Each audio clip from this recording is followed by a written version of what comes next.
السلام علیکم ورحمۃ اللہ وبرکاتہ۔ دوستو، ہمارے channel all rounder Rajput subscribe کریں، شیئر کریں، لائک کریں۔ میرے ساتھ تمہاری کیا دشمنی ہے؟ سلطان صلاح الدین ایوبی نے پوچھا کہ میرے ساتھ تمہاری کیا دشمنی ہے؟ اس نے کہا، میں فاطمیوں کا آدمی ہوں۔ اس نے جواب دیا، ہم چاروں حشیشین تھے، کوئی 2 سال اور کوئی 3 سال پہلے آپ کی فوج میں بھرتی ہوئے تھے۔ ہمیں سکھایا گیا تھا کہ آپ کے محافظ دستے میں کس طرح پہنچا جا سکتا ہے۔ ہم نے بولنا شروع کر دیا اور اس نے بولنا شروع کر دیا اور راج کی باتیں بتانے لگا۔ اس نے بتایا، محافظ دستے میں یہی 4 قاتل تھے۔ اس کے بیان کے دوران سلطان ایوبی نے طبیب سے کہا کہ وہ اس کی مرہم پٹی کرتا رہے۔ طبیب نے اسے ایک دوا پلا دی اور خون روکنے کی کوشش کرنے لگا۔ اس نے زخمی کو تسلی دی کہ وہ ٹھیک ہو جائے گا۔ زخمی انکشاف کرتا گیا۔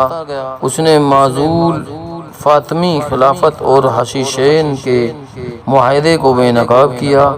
فاطمیوں نے صلیبیوں سے جو مدد لی تھی اور لے رہے تھے، اس کی تفصیل بتائی۔ خاصا وقت صرف کر کے طبیب نے اس کی مرہم پٹی کر دی۔ اصل مرہم تو سلطان ایوبی کی شفقت تھی، جس میں انتقام کا ذرا سا بھی شک نہیں ہوتا تھا۔ سلطان ایوبی نے کہا کہ لاشیں باہر پھینک دو، اور اس زخمی کے متعلق اس نے علی بن سفیان سے کہا کہ وہ وہیں سے اسے قاہرہ لے جائے اور اس نے جو نشاندہیاں کی ہیں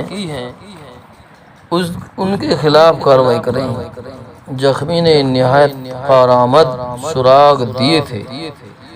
ان میں کچھ ایسے خطرناک تھے جن کی تفتیش علی بن سفیان کی ہی اچھی طرح کر سکتا تھا۔ اسے اسی وقت اونٹ پر خاص طریقے سے لٹا کر علی بن سفیان واپسی کے سفر پر چل پڑا۔ صلاح الدین ایوبی پر متعدد بار قاتلانہ حملے ہو چکے تھے۔ تاریخ میں ان تمام کا ذکر نہیں آیا۔ نیچے لکھے طرز کے 2 حملوں کا ذکر ملتا ہے۔ ایک بار ایک فدائی قاتل نے سلطان ایوبی پر اسی طرح سوتے میں خنجر کا وار کیا تھا۔ خنجر پگڑی میں لگا اور سلطان ایوبی جاگ اٹھا۔ یہ قاتل سلطان ایوبی کے ہاتھوں مارا گیا اور اس کے محافظ دستے کے چند ایسے محافظ پکڑے گئے تھے جو کرائے کے قاتل تھے۔ مصر کے جنوب مغربی علاقے میں جو سوڈان کی سرحد کے ساتھ ملتا تھا، صدیوں پرانی کسی پیچ در پیچ عمارت کے کھنڈر تھے۔ اس زمانے میں مصر کی سرحد کچھ اور تھی۔ صلاح الدین ایوبی کہا کرتا تھا کہ مصر کی کوئی سرحد ہے ہی نہیں، تاہم سوڈانیوں نے ایک خیالی سی سرحد بنا رکھی تھا۔ کمانڈروں کے ارد گرد کا علاقہ دشوار گزار تھا۔ غالباً فرعون کے وقتوں میں یہ علاقہ سرسبز تھا اور وہاں پانی کی بے تحاد تھی۔ خشک جھیلیں اور 2 ندیوں کے گہرے اور خشک پاٹ بھی تھے۔ ریتیلی چٹانوں بھی تھیں اور ریتیلی مٹی کے ٹیلے تھے۔ ان کی شکل کسی بہت بڑی عمارت کے کھنڈروں کے مانند تھی۔ کہیں ٹیلہ ستون کی طرح دور اوپر تک چلا گیا تھا اور کہیں ٹیلے دیواروں کی طرح کھڑے تھے۔ جہاں جہاں جگہ ہموار تھی وہاں ریت تھی۔ چٹانیں اونچی بھی تھیں، نیچی بھی تھیں۔ اس علاقے کے ارد گرد کہیں کہیں پانی تھا، لہٰذا درخت تھے اور وہاں کے رہنے والے کھیتی باڑی کرتے تھے۔ کم و بیش 40 میل لمبا اور 10-12 میل چوڑا یہ علاقہ آباد تھا۔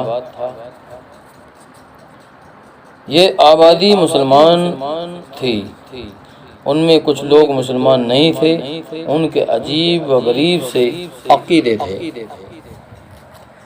فرعون کی عمارت کے کھنڈروں سے لوگ ڈرا کرتے تھے، ان کے ارد گرد کا علاقہ بھی ایسا تھا کہ دیکھنے والوں پر ہیبت طاری ہو جاتی تھی، وہاں سے کوئی گزرتا ہی نہیں تھا۔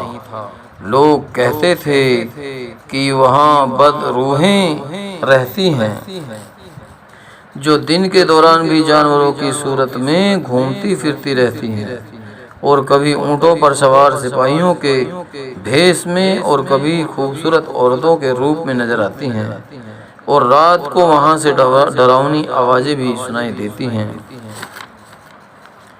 کوئی 1 سال سے یہ کھنڈر لوگوں کی دلچسپیوں کا مرکز بنا گیا تھا۔ اس سے پہلے سلطان ایوبی کی فوج کے لیے بھرتی کی مہم شروع ہوئی تھی، تو بھرتی کرنے والے اس علاقے کے ارد گرد بھی گھومتے پھرتے رہتے تھے۔ وہاں کے باشندوں نے انہیں خبردار کیا کہ وہ ٹیلوں کے اندر نہ جائیں۔ انہیں پر اشرار آوازوں، ڈراؤنی چیزوں اور بدروحوں کی کہانیاں سنائی گئی تھیں۔ اس علاقے سے فوج کو بہت بھرتی ملی تھی، مگر اس کے بعد بھرتی کرنے والے گئے تو لوگوں کا رجحان بدلا ہوا تھا۔ سرحد پر گشت کرنے والے دستوں نے رپورٹ دی تھی کہ گشتی سنتری بھی اس علاقے کے اندر نہیں جایا کرتے تھے، اور انہوں نے کبھی کسی انسان کو مگر اب وہ لوگوں کو اندر جاتا دیکھتے ہیں، اور وہاں سے آنے والے ڈرے ہوئے نہیں ہوتے بلکہ مطمئن سے نظر آتے ہیں۔ اس کے بعد یہ اطلاع ملی کہ ہر جمعرات کے روز رات تک اندر میلہ سا لگتا ہے، اور اس کے بعد اس قسم کا واقعہ ہوا کہ سرحدی دستوں کے 4-5 سپاہی لاپتہ ہو گئے۔ ان کے متعلق یہ رپورٹ دی گئی تھی کہ بھگوڑے ہو گئے ہیں۔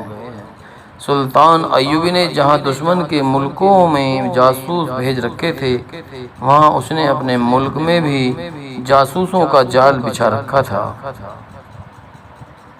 غیر مسلم مورخینوں نے سلطان ایوبی کو خاص طور پر خراج تحسین پیش کیا ہے کہ اس نے آج کے انٹیلیجنس نظام اور کمانڈروں کو طریق جنگ کو خصوصی اہمیت دے کر ٹریننگ کے نئے طریقے دریافت کیے، اور یہ ثابت کر دیا کہ صرف 10 افراد سے 1000 نفری کی فوج کا کام لیا جا سکتا ہے۔ یہ الگ بات ہے کہ مسلمان ہونے کی وجہ سے یورپی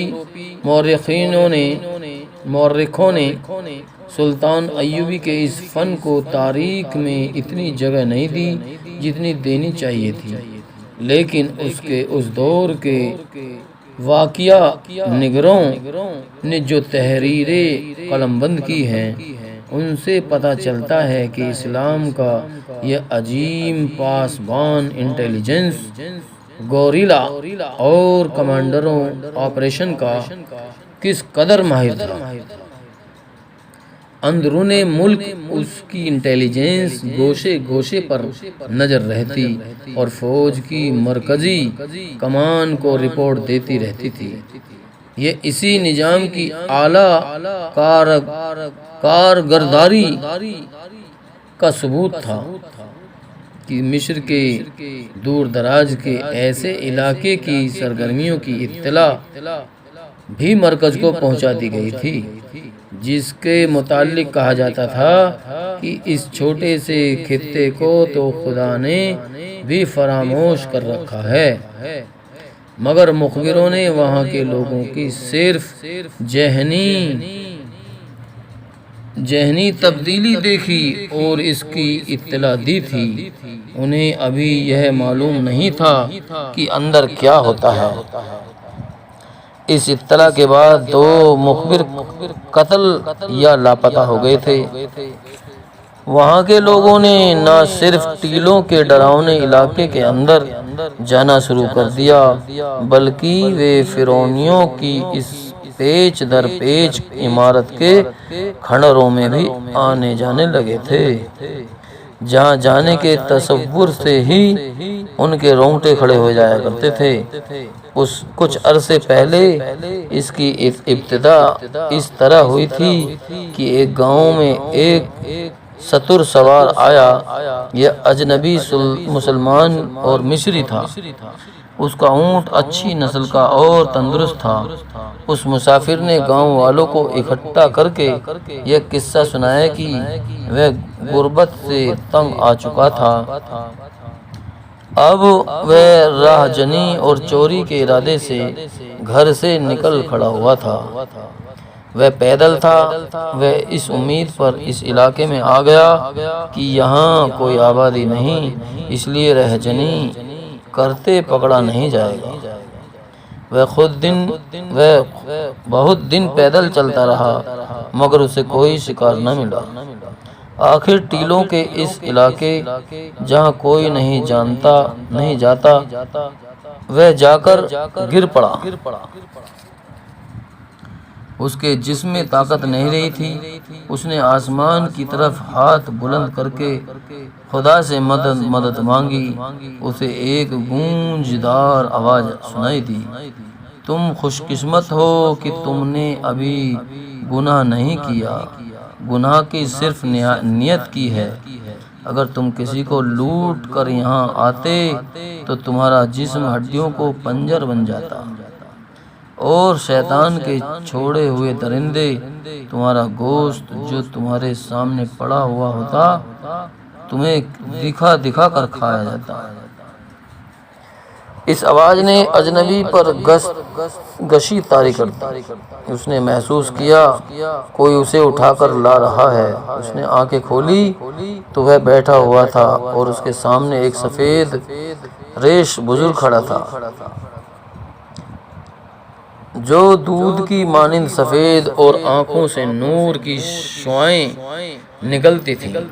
وہ جان گیا کہ یہ آواز جو اس نے سنی تھی اسی بزرگ کی تھی۔ اجنبی کی زبان بند ہو گئی اور وہ کانپنے لگا۔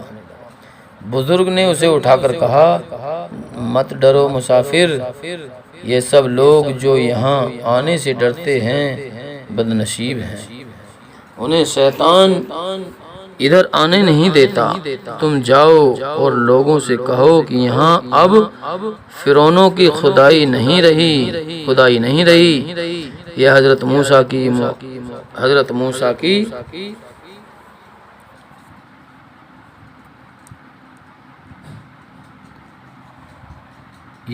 موسیٰ کی مملکت ہے۔ حضرت عیسیٰ علیہ السلام بھی یہی آسمان سے اترنے والے ہیں۔ اب اسلام کی قندیلیں اسی کھنڈروں سے روشن ہوں گی جن کی روشنی ساری دنیا کو منور کر دے گی۔ جاؤ لوگوں کو ہمارا پیغام دو، انہیں یہاں لاؤ۔ اجنبی نے کہا کہ وہ اٹھ نہیں سکتا، چل نہیں سکتا، جسم سوکھ گیا ہے۔ ہمارا channel all rounder Rajput subscribe کریں، لائک کریں، شیئر کریں۔